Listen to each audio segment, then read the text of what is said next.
Welcome everybody to update number 61. So I know it's been a while since our last update. It was the final update of 2023 that we did our last one. So yeah, obviously I've bought quite a bit since then, although I left it a while just to make sure that I had enough to do a video, basically. So yeah, we've got a bunch of new releases. We've got a new release from Medium Rare. It's a Cannonball Run, which yeah is a really rather entertaining like car crash comedy kind of film. Nothing too deep or anything like that. You know, it's got a fantastic cast of Burt Reynolds, Roger Moore, Farrah Fawcett, Dom DeLuise. Who else is in it? You got Jackie Chan, um, Adrian Barbeau, Sammy Davis Jr., Dean Martin. So yeah, it's just a great cast, fun enough plot. Doesn't outstay its welcome at only 92 minutes, and yeah, so got a printed disc and whatnot. So yeah, Medium Rare don't do massive special editions or anything like that. They just put out films on Blu-ray that don't have a release over in the UK, basically. And yeah, they do a stand-up job of it. So yeah, really rather enjoy that film. And then we have a new 4K release from Studio Canal via their Vintage Classics line. It is Peeping Tom. So I've already seen this film, but I've not seen this 4K yet. But I have heard that it's got a really well of a good transfer to it, and apparently now Criterion is also doing their own 4K version as well. So yeah, getting a decent slipcover on it, and then we also get a booklet inside, which is actually quite hefty. But you get the film on Blu-ray and the 4K. So yeah, it's a fantastic film. Pretty much the one of the early kind of like slasher films, alongside the likes of Psycho. And then in the booklet itself, we've got an introduction by Martin Scorsese. Then we've got Audience and Peeping Tom. Not sure who that's written by. That's written by Jane Crowther, editor-in-chief of Total Film. Then we've got Looking Up, The Fall and Rise of Peeping Tom.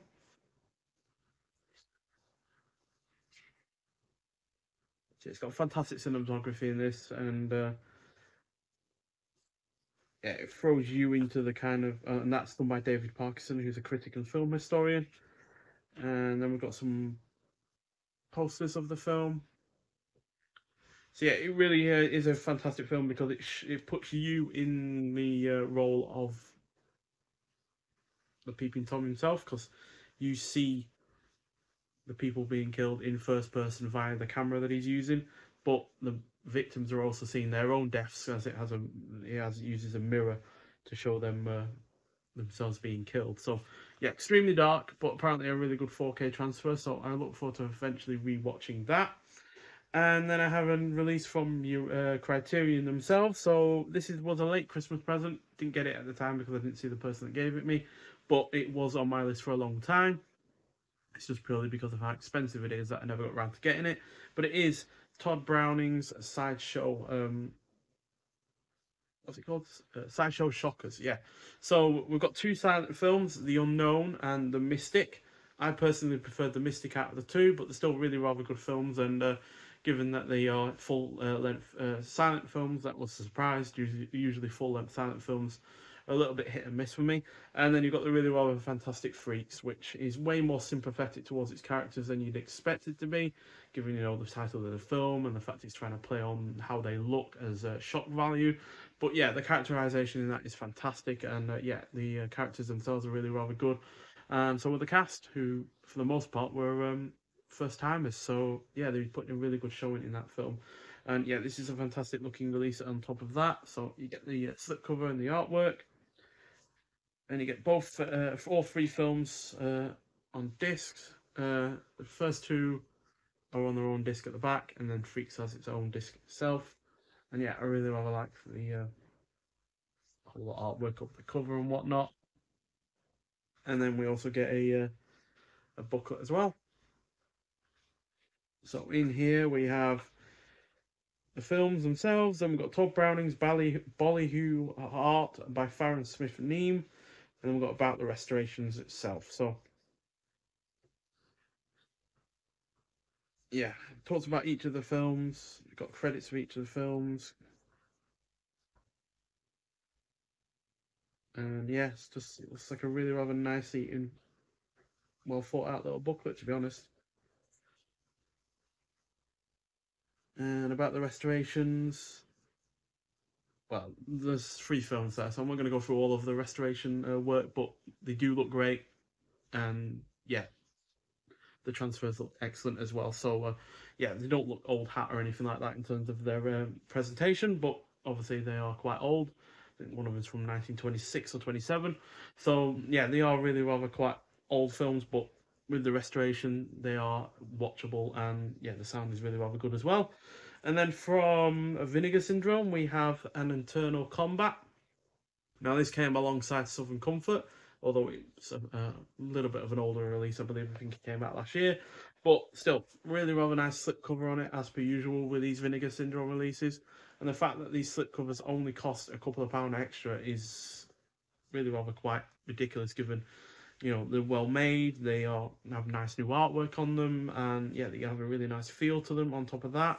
And yeah, they're only a marginal increase in overall cost, which is always nice to see. It shows that they're not ripping you off, basically. Did this come out last year? Yes, it did. So, but it's been on my watch list for a while, and given I'm into these kind of films, I figured I'd finally get around to watching it. It's had a new transfer as well with it, and you get a booklet to go alongside with it, which has a time traveling ghost story, Hong Kong style by John Charles, and that's basically it, as well as talking about the transfer and whatnot. You also get a nice poster as well, which has the new artwork on it. 2 different sides, because there was obviously 2 pieces of artwork, one on the front cover and one on the back of the slipcover. So, nice big poster, decent thick paper, and yeah, get your choice of artwork to choose from. So yeah, nicely done in that regard. And then from Signal One Entertainment, I got a few of their films because they had a little bit of a sale on. So I firstly got Triple Cross. Now this is the only one out of the 3 that I bought that I haven't seen before. Oh, a little bit of plastic still on it. But yeah, I haven't heard the best things about it, but I do like Christopher Plummer and Yul Brynner. So yeah, I figured to give it a shot. It's a little bit lengthy. It's 134 minutes, but hopefully it will be worth the cost and the time to watch it. That's the disc itself. And then the other 2 that I have seen already are Compulsion, with a really good performance by Orson Welles. Kind of feels Hitchcockian in some regards. And then we have Charles Bronson in Mr. Majestic. Not a great film by any means, especially since I think the second act is a little bit on the sluggish side of things. But the first and final act are really rather good. And the action is fairly solid on top of all of that. So, yeah, has that going for it. And then from Eureka, we got a few releases as well, because they also had a sale on. So I've got a couple of their standard editions. First of which is Iron Monkey, which is a really rather good kung fu film with an excellent performance by Donnie Yen, as you can see there. So yeah, pretty good film, to be honest. Then we got Dreadnought, which I've yet to see, but it's got, who's in it? Yun Bao and probably some other people that I've heard of before, but he's the main reason I got this, because I've been impressed by his work before. And yeah, this is from 1981, so early on in his career. And then finally from Eureka, I got a double release of John Woo films, because I've not seen any of his pre-80s efforts, so I figured I'd get this double set, which features Last Hurrah of Chivalry and Hand of Death. So yeah, really good artwork from 1976 and 1979. So yeah, nice slip cover on it. And yeah, double discer, no booklet though, because I do believe that was part of the limited edition version. But it's all about the films for the most part. And being a big fan of John Woo, I figured I'd finally get round to watching some of his more earlier films. And then we also got a couple of steel books. Now, one of them wasn't a particularly well received film, but Zavi had a sale on some of their steel books that they were clearly trying to shift because they just, wanted to get rid of the stock. But I kind of liked it, to be honest. But this is from memory because I haven't seen it since. But yeah, it stars Henry Golding and it is Snake Eyes, G.I. Joe Origins. So I know a lot of people hated this, and yeah, it's not a perfect action film by any means, but I did find it enjoyable when I watched it at the time. So yeah, it's a nice steelbook. I was only going for a tenner, and it is on 4K as well. So £10 for a 4K steelbook is not half bad. So yeah, well worth the money considering I enjoyed it enough.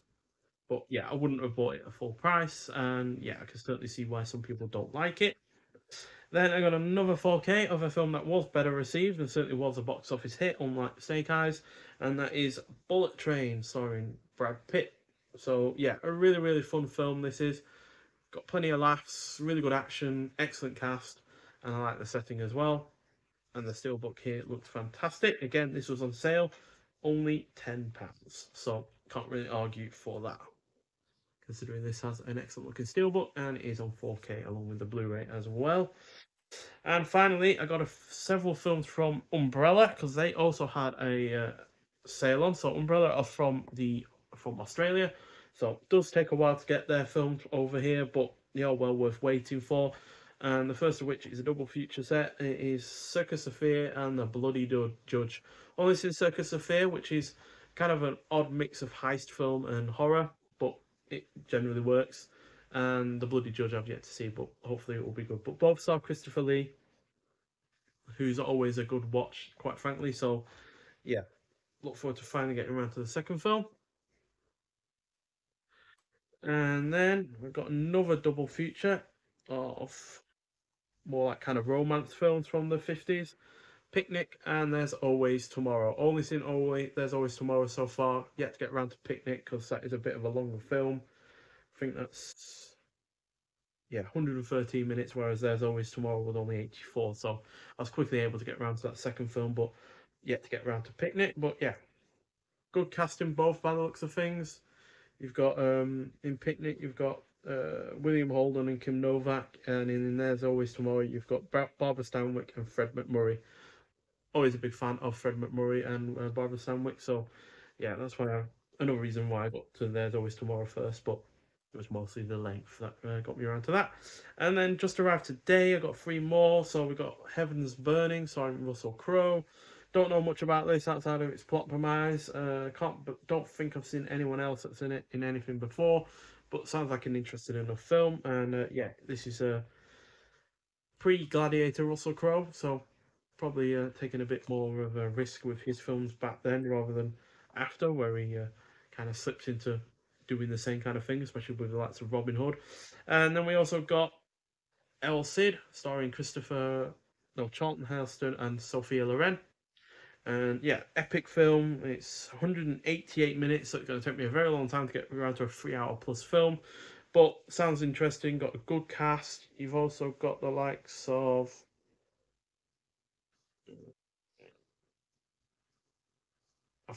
Herbert Lom's in it, but I don't think I've seen anyone else in it before. But I probably have and just don't realise it. But it's directed by Anthony Mann, who I've seen stuff from before. And yeah, he's generally a good director, so it's going to be nice to see what he can do with a massive epic film. And being from the 60s, the really did the epic 3 hour long plus film really rather well back then. And finally, a bit more of a special edition. This is part of the Ozploitation Classics line that Umbrella Entertainment does, and it is Midnight Spares. So this sounds right up my street in terms of the action, which has apparently got some what's it got? Jaw-dropping crashes and smashes, bitumen burning chases, and adrenaline pumping speedway action. So it sounds pretty fun, and I like the slip cover that it's got going on as well. And I'm always into my like car crash films, so this looks like a pretty good film. Don't know if I can show this or not, but whatever. There's a disc. And it also comes with a comic book based on the film by Quentin Masters. So yeah, it's got a little bit bent in the post, but considering how far it's had to come, that's no real surprise. So yeah, a little bit of a comic book there. It's not particularly long in terms of pages, but I can't show certain areas of it because there is a bit of nudity in there. So yeah, but that's it for this update. So obviously quite a lot of films there, but there have obviously been quite a long time in terms of since I did my last update. So that's to be expected. But I didn't want to do it just only having a few films. I wanted to build up a certain amount, and yeah, that was a good amount to be honest. A few sale stuff, but yeah, nothing really massively full price. I think only an Eternal Combat, Peeping Tom, and Cannonball Run were the full price ones. Obviously, I didn't have to buy the Criterion release, so that saved me a fair bit of money. But yeah, everything else was on sale, so quite a few bargains there, and hopefully quite a few films to enjoy. Nonetheless, so thank you for watching, and I'll see you in the next one. Bye.